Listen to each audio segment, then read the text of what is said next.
को सुनते कानों और धड़कते दिलों आप सबको हमारी तरफ से अस्सलाम वालेकुम। वालेकुम अस्सलाम। क्या हाल चाल है? अल्लाह का शुक्र, खैरियत से हैं? अरे वाह, आज तो माशाल्लाह। देखो सही है। मैंने आपको कहा भी था कि जब आप ये वाले कपड़े पहनेंगी तो आपने घोड़ा बाहर बांध कर आना है अपना। आप अंदर क्यों लेकर आई हैं?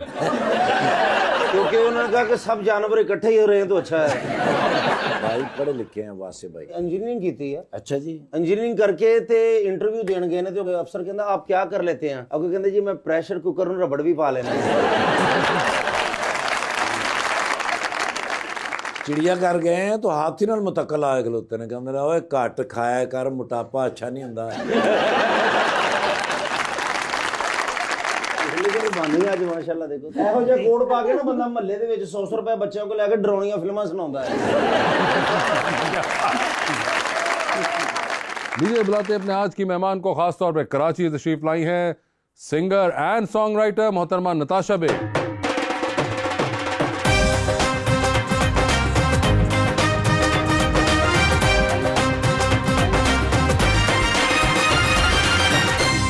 Welcome to the show. Thank you so much. बड़ा इंतजार करवाया आपने।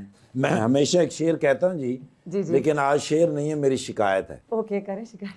यार सारे ही बड़े दिल के मिले हैं मुझको, जब भी देते हैं मुझे जख्म बड़ा देते हैं। हम हैं गुर्बत में गुजारे हुए अय्याम, जिन्हें लोग जब तख्त पे आते हैं भुला देते हैं। बात तो सही है। तेरे ख्याल जो सोचों पे छाने लगते हैं, ओए ओए अंधेरी रात में भी हम जगमगाने लगते हैं। वाह। ये कार इश्क है, पल भर का कोई खेल नहीं, हमें खबर है इसमें जमाने लगते हैं।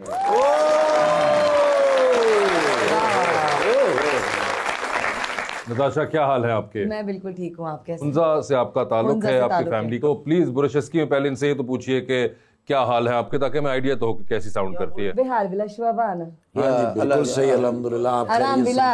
हाँ जी। या मेरा बच्चा चौथी क्लास से हो गया मैं। तो पहले तो ये बताएं नताशा, ये जो हेयर स्टाइल है आपका, ये आपने खुद तख्लीक किया या ये किसी हेयर ड्रेसर ने हाथ साफ किया? It happened. देखो I am not saying anything to the hairdresser, वो बहुत कमाल है। सो हुआ ये कि मुझे एक पर्टिकुलर कट चाहिए था, ठीक है, लेकिन मेरे बाल ऑलरेडी छोटे थे और मुझे इस बात का अंदाजा नहीं था उस आपके कट को बाल देख छोटे के कि उससे और बाल चले जाएंगे। ओके। तो मैंने वो कट दिखा दिया। अब राशिद साहब, क्योंकि in the industry I am known for the fact कि ये अपने बालों के साथ सब करती है, ठीक है, कलर छोटे, तो उन्होंने मुझे वार्निंग भी नहीं दी। उन्होंने बोला ये तो डेयरिंग लड़की है, और वो काटते 5 मिनट में बाल लाइक। अच्छा। और जैसे ही उनका काम खत्म हुआ मैंने बोला ये तो बहुत ही छोटे हो गए।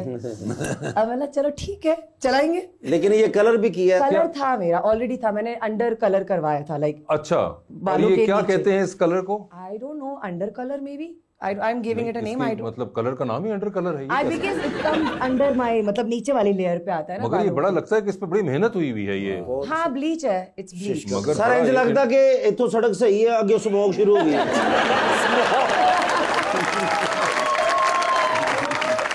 लेकिन बहुत अच्छे लगे। Thank you. अब अच्छे लगे बुरे लगे, मैंने तो चलाने। नहीं बिल्कुल, दैट्स द स्पिरिट जी। वैसे आपकी फैशन सेंस हमेशा से काफी डिफरेंट रही है। काफी वियर्ड रही है ना? नहीं, अच्छी रही है। मेरी तबीयत ऐसी है कि मैं कुछ भी वियर्ड करती हूँ, मैं कुछ भी ऐसा नहीं करना चाहती जो सब कर रहे हैं। पता नहीं क्यों, शायद मैं अटेंशन सीख करूँ। I am kidding. मगर ये कब से आपको ऐसा फील हो रहा है? आई मीन मैं शुरू से ही ऐसी हूँ, पता नहीं क्यों। मुझे ना असल में शायद चेंज चाहिए होता है। मैं बहुत कितना जल्दी 5000 का? अरे जिंदगी में वो भी जिंदगी में वो मेरे पास है। 5000 का भी चेंज है ना, बाद में चाहिए। जो चेंज चाहिए होता है कॉन्स्टेंटली। हाँ कांस्टेंट। मैं बोर हो जाती बोर हो बहुत जाती हैं, जल्दी। ठीक है। तो इसीलिए हाँ I keep doing these things. पता नहीं कब रुकेगा। नहीं खैर है, मगर कोई मसला नहीं है, एज लॉन्ग एज आपको लगता है कि आप you are okay with it. I mean Yeah, that's I mean, fine. I'm okay with it, but for people it's a surprise. लोग काफी ऐसे दंग रह जाते हैं। खैर है, चलें वो। हमेशा एक वेस्टर्न और ईस्टर्न का फ्यूजन रहा है। मेरी कोशिश होती है हाँ, क्योंकि तबीयत दोनों है ना। आपके म्यूजिक में भी आपको लगता है कि वेस्टर्न और ईस्टर्न दोनों का एक फ्यूजन रहा है? बिल्कुल। मेरे ख्याल से हम पाकिस्तानियों में ये तबीयत सब में है कि हम वेस्टर्न भी होना चाहते हैं, हम बिल्कुल, ईस्टर्न हम भी होना ईस्टर्न भी होना चाहते हैं। चाहते हैं। और होते ज्यादा किराए पे हैं। नहीं, मगर ये जो बात की, ये सिर्फ वेस्टर्न या ईस्टर्न सिर्फ खाने की हद तक या कपड़ों की हद तक नहीं है, ये आम लाइफ के अंदर भी हम हर जगह से चीजें उठा के कर रहे हैं, अपना एक मिक्सचर बनाने के चक्कर में है, और वो अलग। खैर उसका नतीजा क्या निकलता है, एक और आइडेंटिटी क्राइसिस है ना, बहुत जबरदस्त किस्म का है। और आई थिंक कल्चरल क्राइसिस भी अब एक हो चुका है, वो भी एक मिक्स कर करके ना एक अजीब सा हो गया कि ये है, ये नहीं है हमारा हिस्सा, ये हम इस तरह यूज करेंगे। ये so it's as I said कि एक बड़ी एक और किस्म की डिबेट है ये। वैसे ताशा, आपका जो एक गाना शिकवा जवाब शिकवा जो आपने गाया था, आई मस्ट एडमिट कि मैंने नहीं सुना हुआ था। ओके।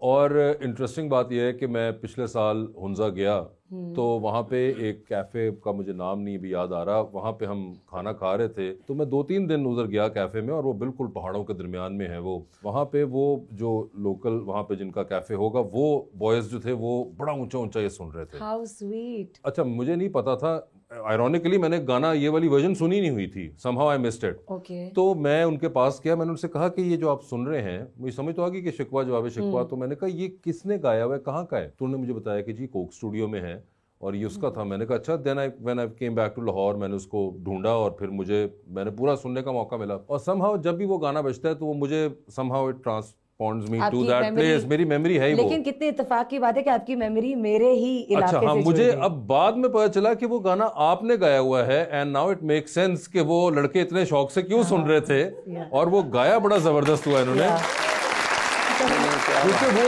बिल्कुल शिकवा और जवाब शिकवा की एक और वर्जन है, आपको नहीं सुनने को मिलती इस किस्म की ना। वो सरप्राइज में पहली बार सुना, मैंने कहा यार ये अजीब, मुझे एक साउंड करता था, उन पहाड़ों में वो आवाज आ रही है, और मैं कहा यार ये कौन सा गाना है जो। आप ये बताएं, आप कभी हुंजा गए हैं? हुंजा में कभी नहीं गया। कभी नहीं गया? लेकिन उधर के रास्ते वगैरह कहते हैं बड़े ही खतरनाक है, ये अब अच्छे हो गए। नहीं, अब तो बड़े अच्छे रास्ते हैं, तो फ्लाइट्स जाती हैं, सकरदू तक जाती है, गिलगित जाती है फ्लाइट। अच्छा जी। लेकिन एक बार आप जरूर जाएं, और आप एक बार हुंजा जाके देखें। चले, आपसे वादा हो गया, अब जाके मैं फिर बताऊंगा। बताइएगा, डन हो, मैं आपको वहाँ की सिटीजनशिप दिला दूंगी। बस डन हो गया। नुक्कर वाला मकान दवाना जी, सिटीजन भी मिल जाएगी ना, मकान मिल जाएगा। नहीं, मगर आप प्लीज जाएं जरूर, बड़ी एक तो सारी। हुंजा की सबसे जो खास बात है वो क्या है, आप बताएं। एक तो आप हैं ही है ना। जब मैं पैदा नहीं हुई थी तब का बताती हूँ। मैं जिनसे मिलती हूँ ना, तो वो लोग हुंजा के बारे में जब कहते हैं तो वो कहते हैं कि हुंजा के लोग is a very welcoming, accommodating, बहुत ज्यादा मतलब प्यार देने वाले, और बहुत अपनाइयत आपको वहाँ जाएंगे तो महसूस होगी। और ख़ास बात यह है कि लोग अक्सर ये समझते हैं कि रिमोट एरिया है तो क्या ही उनको मतलब बोलचाल आती होगी, इन द सेंस के लिटरेसी रेट जो है वहाँ का बहुत ज़्यादा है। वहाँ पे हर चलता फिरता बच्चा इंग्लिश में बात करता है। अब इंग्लिश में बात करना इज लाइक समथिंग, बिकॉज ऐसा नहीं है कि कोई मतलब हम जब भी कोई इंग्लिश की बात करते हैं तो लोग शेम करना शुरू रहते हैं कि इंग्लिश में बात करते हैं, अपने आप को बहुत समझ रहे हैं, बट इंग्लिश आना इसलिए जरूरी है कि एक कॉमन लैंग्वेज है ना, एक तो लैंग्वेज भी है, और उसके अलावा इट्स नॉट जस्ट इंग्लिश, उसके अलावा भी वहाँ पे जो एजुकेशन का लेवल है वो, वहाँ पे आप हॉस्पिटल्स देखें, और जो वहाँ के लोग हैं जनरली वो एक इतने फ्रेंडली और इतने लविंग लोग हैं। क्राइम रेट तो ऑलमोस्ट है ही नहीं, क्राइम रेट बिल्कुल वो बहुत है। कम्युनल वहाँ पे जो तरीकेकार है जिंदगी का, वो बड़ा एक कमाल है। उधर मैं बहुत दफा गई हूँ। क्या कोई काम था उधर? काम नहीं, इंसान फिरने भी जाता है भाई, काम से आप लोगों से मिलने, ये सिर्फ काम से निकलते हैं, यकीन करें आप बिल्कुल मेरे जैसे हैं। नहीं नहीं, ये ना करें, आप हमारा दिल खराब कर रही हैं। नहीं, मैं सच में, हाँ नहीं, मैं सही सच बता रही हूँ। वैसे क्रैनबेरीज का जो गाना है ज़ॉम्बी, वहां से शुरू किया था, और वहां से जवाब शिकवा की एक जर्नी बहुत कॉन्ट्रास्टिंग है। तो म्यूजिशियंस जो पाकिस्तान में वेस्टर्न रॉक म्यूजिक से इंस्पायर होते हैं, उसकी क्या वजह है कि वो इस रीजन के लिटरेचर की डायरेक्शन जरूर लेते हैं? जरूरी है, हम लोग मतलब ये रूट से हमारी यही पहचान है। मतलब ठीक है, मैं वेस्टर्न इंस्पायर्ड थी म्यूजिक में, लेकिन हूँ इसी मिट्टी की, तो आवाज़ में इसी मिट्टी का जादू है। ऐसा नहीं है कि सूफी रॉक मैंने खुद चुना कि ओह ये मैं गाऊंगी, मेरे में इतनी हिम्मत नहीं थी ये आइडिया लेने की, ये मुझे मेरे सराउंडिंग्स से बताया गया, टोन को सुन के कि आप ये ट्राई करें, ये ट्राई करें। तो when I gave it a try, it set so well with it. हम यही मिट्टी के बने हुए, तो हम यही करते हुए अच्छे लगेंगे ज्यादा से ज्यादा। मगर राशा, मुझे बताएं, आपकी टोन, जैसा आपने कहा, you got a very distinct tone, और बड़ी एक आपकी पावरफुल वॉइस है। ये आपको पहली बार कब फील होना शुरू हुआ था कि बहुत एक डिफरेंट है और बड़ी एक पावरफुल आवाज है? ये आवाज मुझे बचपन से ही डिफरेंट फील होती थी, और बचपन में मुझे बहुत बुरी लगती थी। अच्छा। बचपन से ही, कि मतलब मैं कहती थी ये कैसी आवाज है, लड़कों जैसी आवाज, कि मतलब लड़कियों की डिफरेंट आवाज है, मेरी डिफरेंट आवाज है।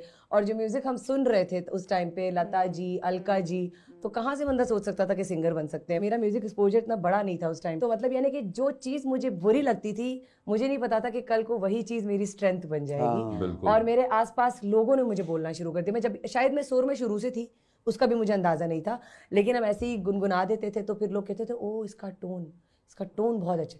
तो फिर मैंने थोड़ा दिमाग लगाया, मैंने बोला यार टोन डिफरेंट है तो I should do something about it because it's distinctive. तो बस हिम्मत कर ली मैंने। जैसे नूरा फतेह है सर, आंखें बंद करके सुनो, मुझे लगता है चाचे अरशद दा मुंडा गा रहे हैं। अच्छा, आपने नूरा फतेह को सुना? या ऑफ कोर्स। कौन सा गाना नूरा फतेह का आपने सुना? सर वो सॉरी वो नूरा फतेह नहीं, और नूरा सिस्टर था। मैं